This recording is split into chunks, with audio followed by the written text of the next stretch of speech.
In 1847, Francisco Ariola changed into granted permission through the army governor of Capiz, Donovan Silverio, to take 50 households from Navas, now city within inside the province of Aklan, to set up an agreement in Punat Bulukawi that is now part of Carles.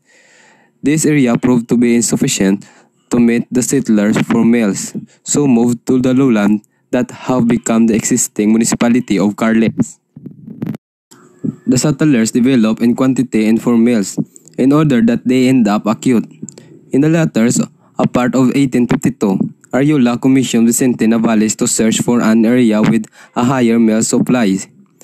As Vicente Navales moved southward, he got here upon the tremendous sample of the Greenland that completely spoke back to their needs. Near the financial institution of the river in which the barangay of Maya is placed, the primary agreement changed into form. How this municipality were given its calls couldn't be ascertained due to the numerous variations then prevailing. Some say that Balasan derived its calls from balas, which means sand that are nevertheless located in abundance alongside the banks of Bangon River in which the primary agreement became founded.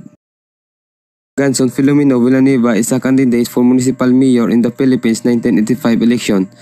Ganson is running under the Nacionalista Party banner. He is campaigning in Balasan.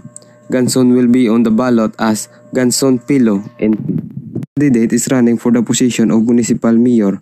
The mayor is responsible for supervising all programs, projects, services, and activities of the municipal government, enforcing all laws and ordinances related to governance of the municipality and the exercise of its corporate powers, maximizing resource and revenue generation, and ensuring the delivery of basic services and the provision of adequate facilities. Location: northeastern part of Iloilo Province in Panay Island, Western Visayas Region. Neighboring towns: Carles North, Estancia East, Batad South, Pilar West. Area: 54.27 km, 20.95 square meter. Population: 33,088 2015 census. Revenue 2016: 82,613,191.46. Barangay 23. Balasan's annual Lechon Festival is a celebration of food, culture, and community, making it truly one of Iloilo's most unique festivities. As a kick-off to the religious fiesta in honor of their patron Santa Ana every 26th of July, residents of Balasan gathered on the main street fronting on the municipal hall yesterday to share as a sumptuous feast. The municipality takes pride of Salvacion Falls located in Barangay Salvacion. One could enjoy the cold and refreshing waterfalls at no cost. A great interaction with nature can also be experienced as you trek the area. Access roads will direct you right at the foot of the mountain.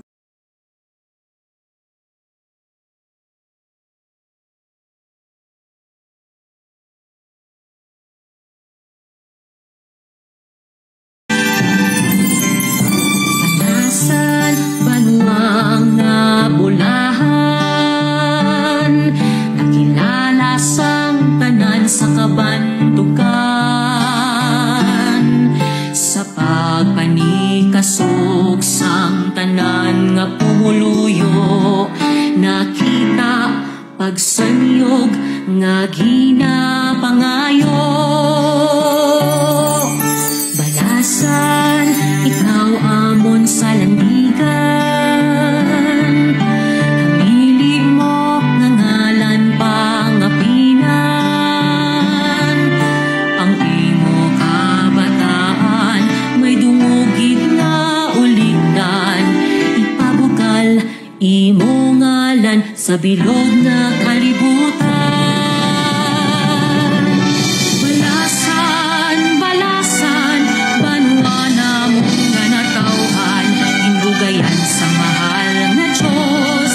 Suba ka kalamnan, balasan, balasan, dapat natulitipong sa paghangpanay kag pagbuligay, padayonon ang kadalagan.